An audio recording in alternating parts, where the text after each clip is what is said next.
ട്രാൻസ്ക്രിപ്ഷനിലൂടെ synthesis ചെയ്തെടുത്തിരിക്കുന്ന mRNA ഡിസ്അസോസിയേറ്റ് ചെയ്തിരിക്കുന്ന 70S റൈബോസോമിൻ്റെ 30S sub യൂണിറ്റിലേക്ക് IF3യുടെ ഹെൽപ്പോടുകൂടി വന്ന് ബൈൻഡ് ചെയ്യുന്നതിലൂടെയാണ് നമ്മുടെ പ്രോക്യാരിയോട്സിലെ ട്രാൻസ്ലേഷൻ ഇനിഷ്യേഷൻ തുടങ്ങുന്നത്.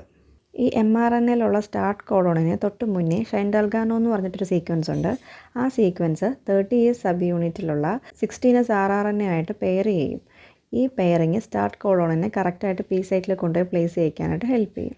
അതിനുശേഷം ഇനിഷ്യേഷൻ ഫാക്ടർ 1 വന്നിട്ട് എ സൈറ്റിൽ ബൈൻഡ് ചെയ്യും. പ്രീമച്വർ ആയിട്ടുള്ള tRNA ബൈൻഡിങ്ങും പ്രിവെൻറ്റ് ചെയ്യാൻ വേണ്ടിയിട്ടാണിത്. അതിനുശേഷം IF2 ഇനിഷ്യേറ്റർ tRNA കൊണ്ടുവന്ന് ഡയറക്റ്റായിട്ട് പി സൈറ്റിലേക്ക് എൻറ്റർ ചെയ്തിട്ട് ഇനിഷ്യേറ്റർ tRNAയിലുള്ള ആൻറ്റി കോഡോൺ സ്റ്റാർട്ട് കോഡോണുമായിട്ട് കോഡോൺ ആൻറ്റി കോഡോൺ പെയറിങ് നടത്തും. ഇത്ര ആയി കഴിയുമ്പോഴത്തേക്കും 50 സബ് യൂണിറ്റ് വന്നിട്ട് ബൈൻഡ് ചെയ്യുന്നതാണ്. ഇവിടെ IF2 GTP ബോണ്ടായിട്ടാണ് വരുന്നത്. ഇവിടെ ഒരു GTP ഹൈഡ്രോളിസിസ് നടക്കുന്നുണ്ട്. അതിൻ്റെ റിസൾട്ടായിട്ട് ഇനിഷ്യേഷൻ ഫാക്ടേഴ്സ് 3 പേരും IF3, IF1, IF2 3 പേരും റിലീസ് ചെയ്ത് പോകും. ഇത്ര ആയി കഴിയുമ്പോഴേക്കും നമ്മുടെ functional 70S initiation complex form ആയി കഴിഞ്ഞു. ഇനി എ സൈറ്റിലേക്ക് പുതിയ അമിനോ അസൈൽ tRNA എൻ്റർ ചെയ്യുന്നതോടുകൂടി ഇലോങ്ങേഷൻ സ്റ്റാർട്ട് ചെയ്യും. GTP ബൗണ്ടഡ് ആയിട്ടുള്ള EF-TU ആണ് അമിനോ അസൈൽ tRNA കൊണ്ടുവരുന്നത്. അത് കൊണ്ടുവന്നിട്ട് എ സൈറ്റിലേക്ക് എൻ്റർ ചെയ്തിട്ട് കോഡോൺ ആൻറ്റി കോഡോൺ പെയറിങ് നടക്കും.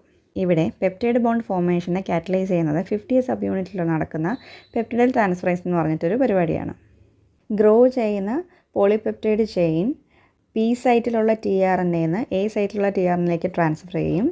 അപ്പോൾ പി സൈറ്റിലുള്ള tRNA ഡീകാറ്റലേറ്റഡ് ആവും, അതായത് empty ആകും. അതിനുശേഷം റൈബോസോം ഒരു കോഡോൺ ഒന്ന് മുന്നിലേക്ക് മൂവ് ചെയ്യും. അതാണ് ട്രാൻസ്ലൊക്കേഷൻ എന്ന് പറയുന്നത്. അതായത് എ സൈറ്റിലിരിക്കുന്ന tRNA പി സൈറ്റിലേക്കും പി സൈറ്റിലിരിക്കുന്ന tRNA ഈ സൈറ്റിലേക്ക് പോയിട്ട് അവിടുന്ന് എക്സിറ്റായി പുറത്തേക്ക് പോകും. ഈ സൈക്കിൾ ഇങ്ങനെ റിപ്പീറ്റ് ചെയ്ത് ഓരോ അമിനോ ആസിഡുകളായിട്ട് ആഡ് ചെയ്ത് ഇതിങ്ങനെ ഗ്രോ ചെയ്ത് പോളിപെപ്റ്റൈഡ് ചെയിൻ ഒരു സ്റ്റോപ്പ് കോഡോണിൽ എത്തുന്നത് വരെ ഇത് കണ്ടിന്യൂ ചെയ്തുകൊണ്ടിരിക്കും. സ്റ്റോപ്പ് കോഡോണിന് കോംപ്ലിമെൻ്ററി ആയിട്ട് ഒരു tRNA ഇല്ല. അതുകൊണ്ട് തന്നെ അവിടേക്ക് tRNAയ്ക്ക് പകരം RF ഫാക്ടേഴ്സാണ് വന്ന് ബൈൻഡ് ചെയ്യുന്നത്. എ സൈറ്റിൽ വന്ന് ബൈൻഡ് ചെയ്യുന്ന RF ഫാക്ടർ 50S റൈബോസോമിലുള്ള പെപ്റ്റിഡൈൽ ട്രാൻസ്ഫറേസിൻ്റെ ഹെൽപ്പോടുകൂടി പി സൈറ്റിലിരിക്കുന്ന tRNAയ്ക്കും ഗ്രോയിങ് അമിനോ ആസിഡ് ചെയിനിനും ബിറ്റ്വീനായിട്ട് ഒരു വാട്ടർ മോളിക്യൂളിനെ ആഡ് ചെയ്തുകൊണ്ട് ഇവരുടെ തമ്മിലുള്ള ബോണ്ട് ബ്രേക്ക് ചെയ്യിക്കും. അങ്ങനെ നമ്മുടെ അമിനോ ആസിഡ് ചെയിൻ അല്ലെങ്കിൽ നമ്മുടെ പ്രോട്ടീൻ ഇവിടുന്ന് എസ്കേപ്പായി പുറത്തു പോകും. അതിനുശേഷം റിലീസിങ് ഫാക്ടർ 3 വരും, RF3 വരും. RF3 ഇവിടെ ഒരു GTP ഹൈഡ്രോളിസിസ് നടത്തും. അതിൻ്റെ ഭാഗമായിട്ട് റിലീസിങ് ഫാക്ടർ 3 പേരും ഇവിടുന്ന് റിലീസായി പോകും. ഈ റൈബോസും റീസൈക്ലിംഗ് ഫാക്ടറാണ് 2 സബ് യൂണിറ്റുകളെ തമ്മിൽ വീണ്ടും 50Sഉം 30Sഉം ആയിട്ട് മാറും. ഇതിൽ അറ്റാച്ച് ചെയ്തിരുന്ന mRNAയും tRNAയും റിലീസ് ചെയ്ത് പോകും. എന്നിട്ട് ഈ കോമ്പണൻസ് എല്ലാം അടുത്ത ഒരു ട്രാൻസ്ലേഷന് വേണ്ടിയിട്ട് പ്രിപ്പയർ ചെയ്യാൻ വേണ്ടിയിട്ട് പോകും, റീസൈക്ലിങ്ങിന് വേണ്ടിയിട്ട് പോകും.